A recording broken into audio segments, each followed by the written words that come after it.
आपण रेस्टॉरंट किंवा धाब्यावर गेल्यानंतर मटार पनीर जरूर ट्राय करतो. तर असंच मटार पनीर घरच्या घरी आणि कमी साहित्यात आपण कसं करू शकतो हेच आपण आजच्या व्हिडिओमध्ये पाहणार आहोत.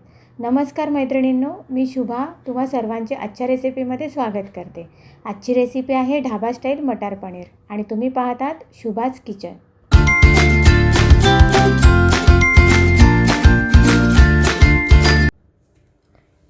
मटार, पनीर, तेल, जिरं, काश्मीर रेड चिली पावडर, हळद, मीठ, गरम मसाला, धना जिरा पावडर, लाल मसाला, किचन किंग मसाला, मटार पनीर मसाला, कोथिंबीर, आलं लसूणची पेस्ट, कांदा, टोमॅटो आणि हिरवी मिरची. कढई गरम करून घेऊया आणि त्यामध्ये आता आपण तेल घालून घेऊया.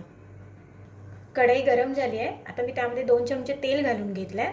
आता त्यामध्ये आपण हा कांदा जो आहे तो फ्राय करून घेऊया.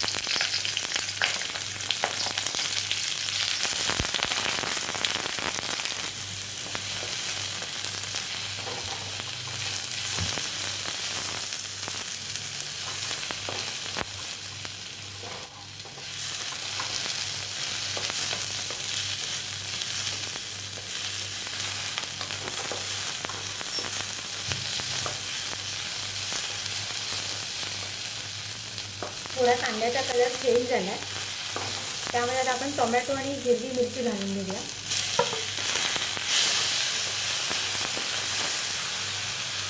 आता त्याला थोडंसं नरम व्हायला देऊया आपण. त्यासाठी त्याला झाकण मारून ठेवून घेऊया.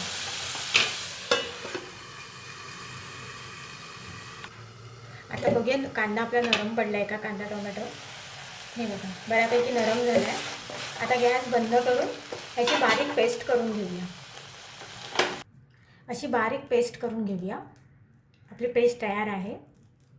कढई गरम करून घेतली आहे. त्यामध्ये तेल घालून घेऊया. गरम तेलामध्ये थोडं जिरं घालून घेऊया फोडणीला.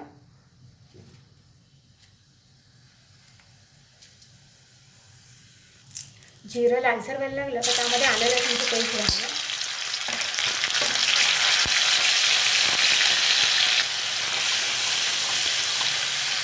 आलं लसूणची पेस्ट घालून झाल्याच्यानंतर आपण जे सगळे मसाले घेतले होते ते सगळे मसाले आणि मिठासकट सगळं मी घेतलं आहे. हे बघा हे सगळे मसाले आपण यामध्ये परतून घेऊया.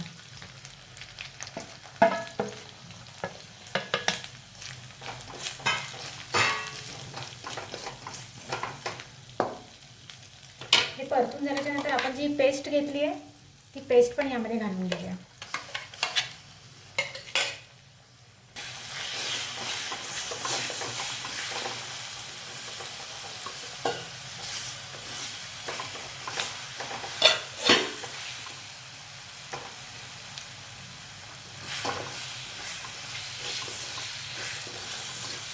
मसाला चांगला परतून घ्यायचा आहे.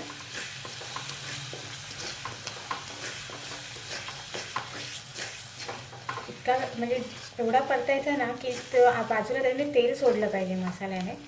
अशा पद्धतीने तो परतून घ्यायचा आहे हळूहळू करून.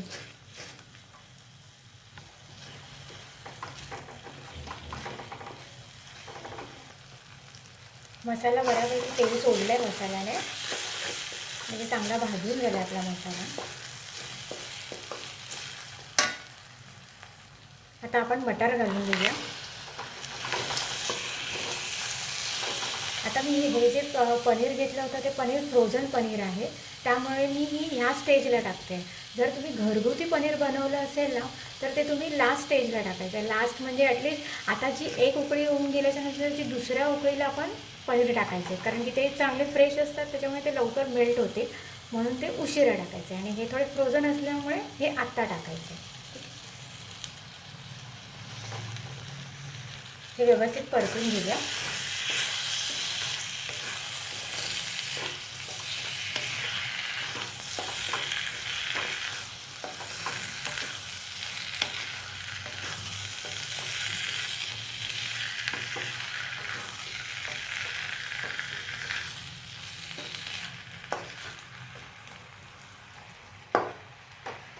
आता 1-2 सेकंदासाठी आपण याला झाकण लावून ठेवून देऊया.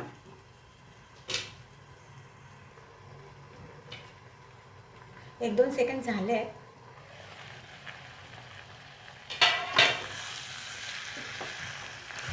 आता यामध्ये थोडं पाणी घालून आपण शिजू देऊया.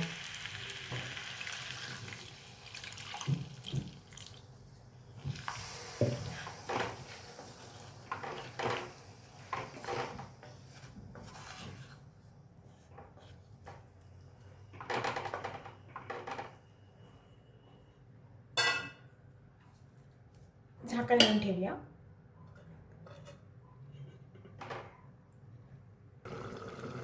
आता उघडून बघूया आपण.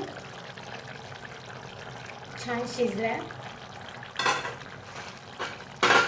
अजून थोडं आपण त्याला ड्राय व्हायला देऊया, जरा घट्ट व्हायला देऊया. आता विदाऊट झाकणच आपण त्याला ठेवूया असं थोडा वेळ.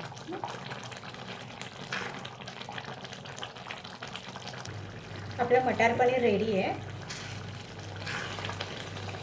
आता तो थंड झाला की अजून छान होईल. त्याला चांगली तरी सुटली आहे, बघू शकता तुम्ही. आणि वाटाणा पण व्यवस्थित शिजला आहे, पनीरही व्यवस्थित शिजलं आहे, एकदम नरम असं झालं आहे छानपैकी. आता आपण गॅस बंद करूया आणि ह्या स्टेजला आपण कोथिंबीर घालून घेऊया.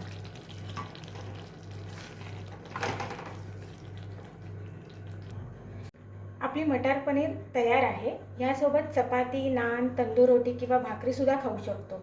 आणि हो, तुम्हाला जर तंदूर रोटीची रेसिपी हवी असेल तर ती मी आपल्या चॅनलच्या डिस्क्रिप्शन बॉक्समध्ये दिली आहे. अशाच नवनवीन रेसिपी पाहण्यासाठी द शुभाज किचनला सबस्क्राईब करा. थँक्यू.